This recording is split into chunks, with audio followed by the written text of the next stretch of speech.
और बड़ी खबर आ रही है बिहार के पटना से, जहां हॉस्पिटल में चंदन मिश्रा हत्याकांड पर बड़ी खबर है। बिहार पुलिस को बड़ी कामयाबी मिली है। हत्याकांड के 5 आरोपी गिरफ्तार कर लिए गए हैं। बंगाल से इन आरोपियों की गिरफ्तारी हुई है। बड़ी कामयाबी मिली है। बिहार पुलिस को 5 आरोपी चंदन मिश्रा हत्याकांड के गिरफ्तार कर लिए गए हैं और इन सभी को बताया जा रहा है कि जो बाकी बचे आरोपी थे, मुख्य आरोपी को तो गिरफ्तार कर लिया गया था, बंगाल से इन बाकी आरोपियों की गिरफ्तारी हुई है।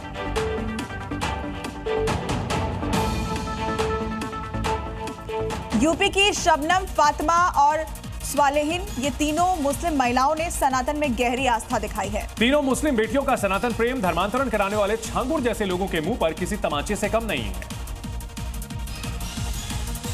स्वालेहीन और नूर फातिमा ने अपने हिंदू दोस्तों को जीवन साथी बनाने के लिए सनातनी बन गई। धर्म परिवर्तन के बाद स्वालेहीन ने अपने लिए शालिनी नाम चुना, जबकि नूर फातिमा ने अपना नाम नीलम रख लिया। 15 जुलाई को हापुड़ के आर्य समाज मंदिर में स्वालेहीन और नूर फातिमा ने हिंदू रीति रिवाज के साथ अमित और गौरव से शादी की। इन दोनों मुस्लिम लड़कियों की तरह एक मुस्लिम बहू शबनम भी सुर्खियों में छाई हुई है। इसकी वजह भी सनातन में अटूट आस्था है, जिसके लिए शबनम कांवड़िया बन गई है। गाजियाबाद की रहने वाली शबनम अपने हिंदू पति पवन के साथ हरिद्वार से 21 लीटर पवित्र गंगा जल लेकर आई हैं। सावन के पवित्र महीने में शिव भक्ति की लहर हर ओर उमड़ रही है। बोलबम के जयकारों से वातावरण गूंज रहा है। एक बहू ने अपनी सास को कांवड़ यात्रा कराने के लिए कठिन तप किया, तप ऐसा कि बहू की जमकर तारीफ हो रही है। करनाल की अंजलि ने श्रद्धा और सेवा से ऐसी मिसाल पेश की, जिसे देखकर राह चलते लोग उसकी श्रद्धा देख नतमस्तक हो गए। अपने पति के साथ अंजलि ने वृद्ध सास को कांवड़ में बैठाया और शिव का नाम लेकर सहारनपुर के लिए पैदल यात्रा शुरू कर दी। जिस किसी ने कठिन परिश्रम को देखा, वो बहू और बेटे की तारीफ कर रहा है। अंजलि के मुताबिक माँ बाप का दर्जा भगवान से भी बड़ा होता है। जो लोग अपने माता पिता की सेवा नहीं कर सकते, भगवान भी उनसे प्रसन्न नहीं होते। सहारनपुर में अंजलि और उसके पति का जोरदार स्वागत हुआ। और मॉर्निंग जी में आपको दिखाते हैं देश की 5 बड़ी खबरें। संसद के मॉनसून सत्र से पहले शुक्रवार को रक्षा मंत्री राजनाथ सिंह के आवास पर एनडीए के नेताओं की खास बैठक हुई, जहां 21 जुलाई से शुरू होने वाले मॉनसून सत्र को लेकर रणनीति बनाई गई है। इस दौरान बैठक में गृह मंत्री अमित शाह, बीजेपी अध्यक्ष जेपी नड्डा, केंद्रीय मंत्री किरेन रिजिजू, पीयूष गोयल और सीडीएस जनरल अनिल चौहान भी शामिल हुए। दक्षिण कोरिया के पूर्व प्रधानमंत्री के नेतृत्व में कोरिया गणराज्य के संसदीय प्रतिनिधिमंडल ने संसद भवन में लोकसभा अध्यक्ष ओम बिरला से मुलाकात की। इस दौरान ओम बिरला ने भारत की आतंकवाद के खिलाफ जीरो टॉलरेंस की नीति को लेकर बात की, तो वहीं उन्होंने बैठक के दौरान पहलगाम आतंकी हमले को लेकर दक्षिण कोरिया के भारत के प्रति रुख के लिए कोरियाई प्रतिनिधिमंडल को धन्यवाद कहा है।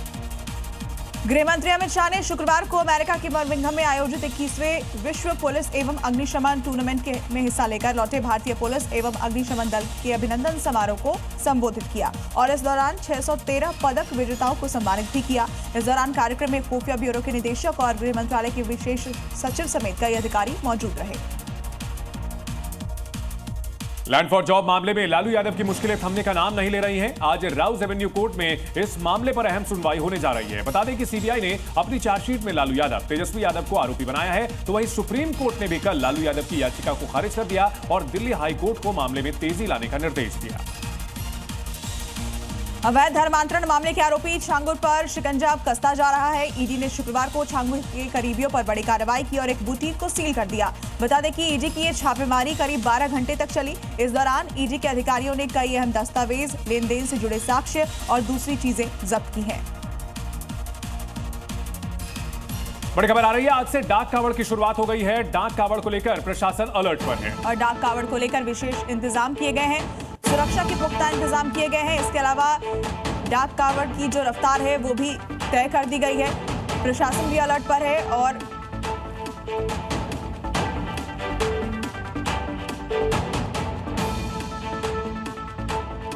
अब कांवड़ मेला अपने पूरे चरम पर है।